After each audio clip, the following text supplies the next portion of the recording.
I'd like to welcome you all to the Southgate Mothers Club. Before we start the usual business on the agenda, I want that all of you should observe a moment of silence and compassion for Mrs. Tompkins.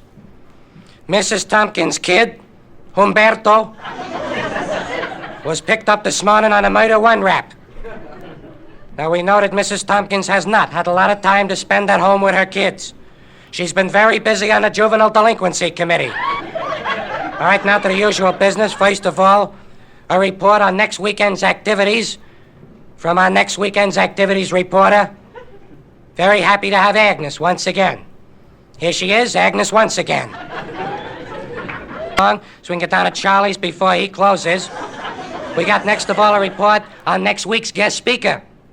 And that, of course, will be reported by our next weekend's guest speaker reporter. Here is Eileen. Eileen. Thank you very much. Well, next weekend is also our Bonds for Israel weekend. Our guest speaker was to have been a Mr. Adolf Eichmann. However, Mr. Eichmann has an indefinite booking in the Middle East. That's showbiz. So, in his stead, we have a lovely young lady from the State Hygienic Board, Mrs. Phyllis Carswell. Her subject will be sex play among our children between 6 and 9, and again between 9 and midnight.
Good evening, sport fans. Biff Burns back again in the Spotlight. And my guest tonight, a young man who has been a credit to the boxing game for over 20 years.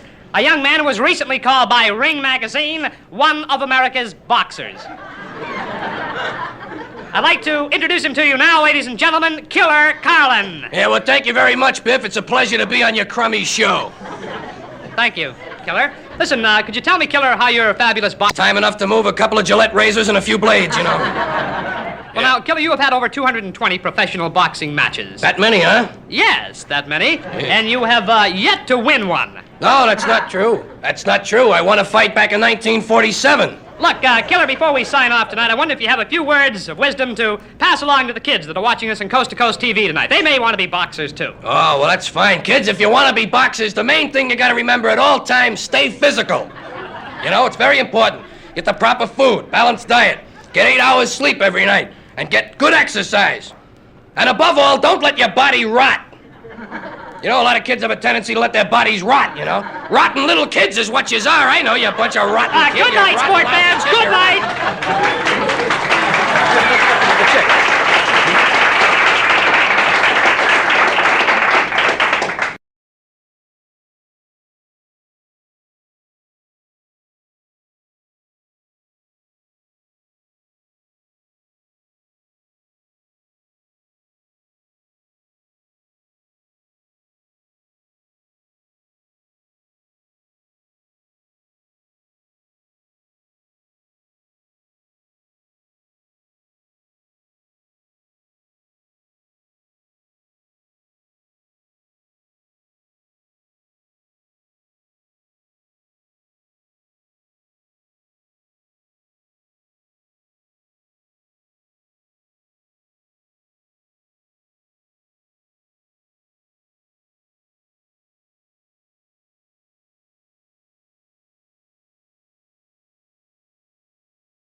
There's another type of television show that comes on your screen every afternoon. It's directed primarily toward the children. And they call them, of course, kiddie shows. People come out with, insipid sayings and funny hats. We'd like to give you our version of a children's show for hip kiddies. And we call it Captain Jack and Jolly George.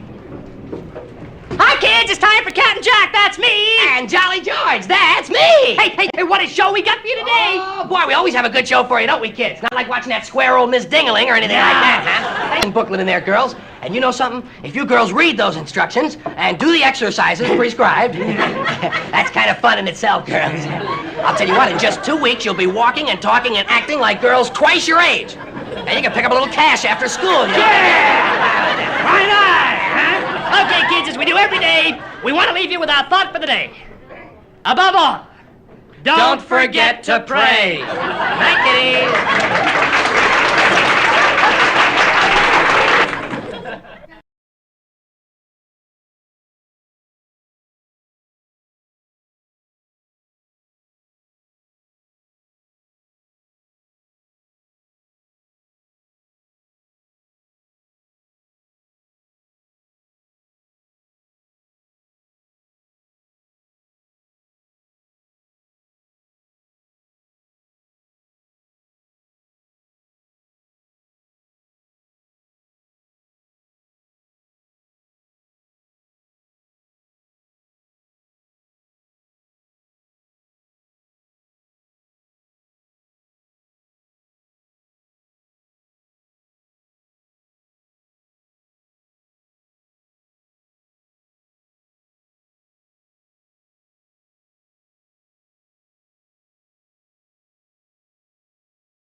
Any shift in our foreign policy is evidenced many times by the motion pictures you see on your television screen.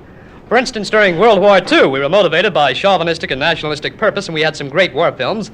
Today, our policy has changed. We have the United Nations, and we're living with the threat of the bomb. So we'd like to show you two motion pictures, one as it would have been filmed during World War II, the other as it would be filmed today. The World War II film is first, the scene somewhere in the South Pacific on a Japanese-held island. Babe Ruth stinks! Hey, Lieutenant, you hear what the enemy said about the babe? You hear that? Dirty, rotten, slimy, sneaky, low-down, sniveling, yellow-bellied... Ah! Jap! German? Italian? Who else we fighting? Easy. Must be somebody else. Easy, boy. There's a lot of them.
Oh, man.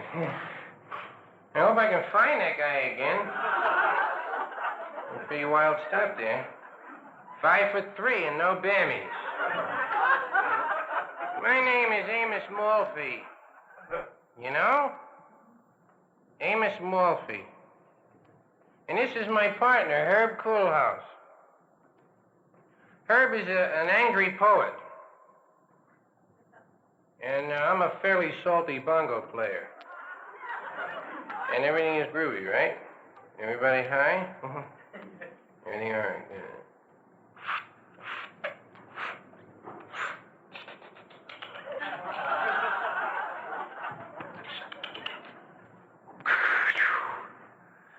Oh, man.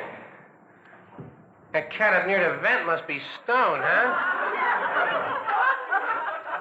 say, I think we ought to recognize Red China. They grow some wild... At you. How can you rest in a restroom? Later.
We'd like you to meet a couple of friends of ours right now.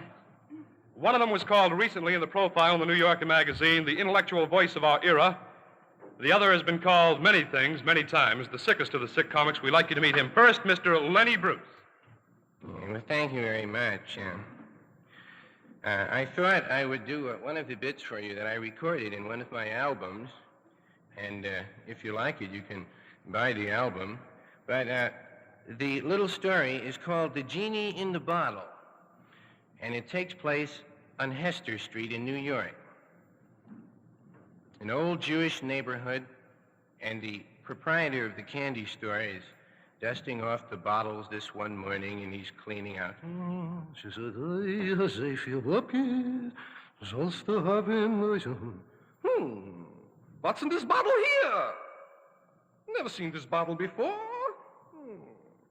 Buddy, is a cockroach in there. Who are you? I'm the genie. You come from this neighborhood? I am the genie, old man, a wondrous man. You have freed me from my glass prison. One wish, any wish, and it is yours. Well, I'd like to have a little income property. Room, it's yours. And all at once, the room filled up with 15 beautiful women. One more wish, any wish, old man, then it is yours. Well, I'd like to go to Atlantic City. Go. We'll take care of the store. I will. You can take care of a candy store. I'm the genie. I can do anything. All right, I'll go. But don't give no credit to the Schwartzes. So the old man goes to Atlantic City, and he has a wonderful time. The genie takes good care of the store. He brings in the Mary Janes and the guess-whats, and the rolls and the milk, you know. The next morning, the people are filing into the store. So there's Sahl. He went to Atlantic City. Who's taking care of the store? I am. You can take care of a candy store. I'm the genie. I can do anything. All right, make me a malted. Ba-boom, you're a malted.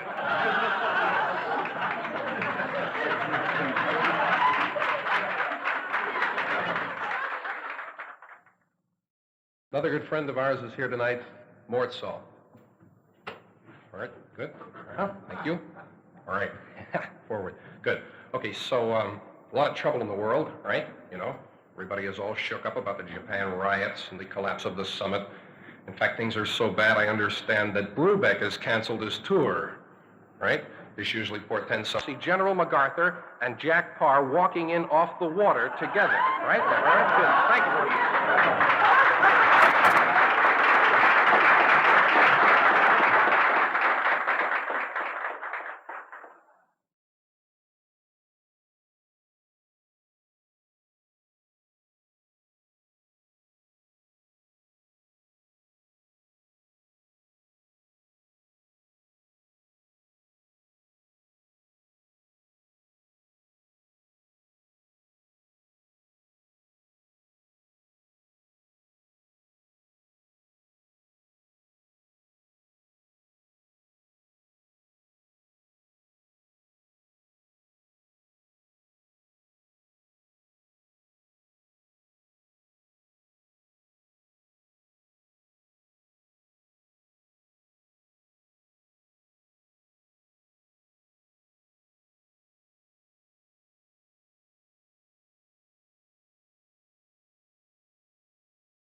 There are very few quality programs left on television today. One of them happens to be an interview program. It was at one time hosted by Ed Murrow. We'd like to show you now the original Person to Person. Good evening. My name Ed Murrow.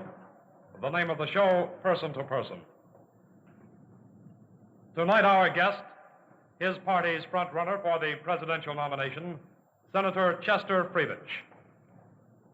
Senator Freebish lives in this modest 40-room bungalow, financed with the aid of a GI loan. It has 18 bedrooms, 22 bathrooms. The senator has a problem. I hope you'll be with us for the entire show. Good evening, Senator Freebish, and welcome to Person to Person. Well, thanks a lot, Ed, and welcome to Person. Senator, with the convention upcoming, you must, of course, be rather nervous. Yeah, that's true. Most of you party professionals get a little nervous around convention time, Ed. Because this year, the American Legion Convention's being held in Palm Springs. Could you clear up one thing tonight in the minds of those who may be watching? Yeah. Just how old are you? Well, I'm 18, Ed.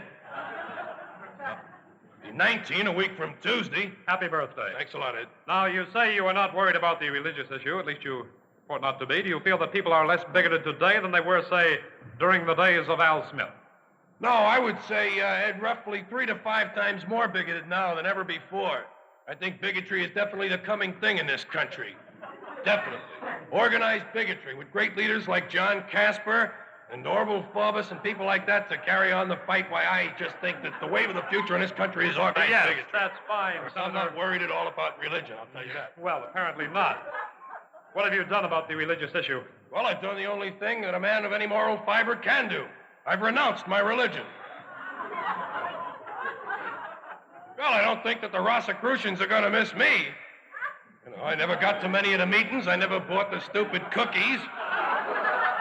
I don't know nothing about it. I don't even know what amorc means. I just cut the coupon out of a dirty book, you know what I mean? Yes, well, thank you, Senator. Good night and good luck. Keep swinging, Ed, you know. Good Keep night. swinging.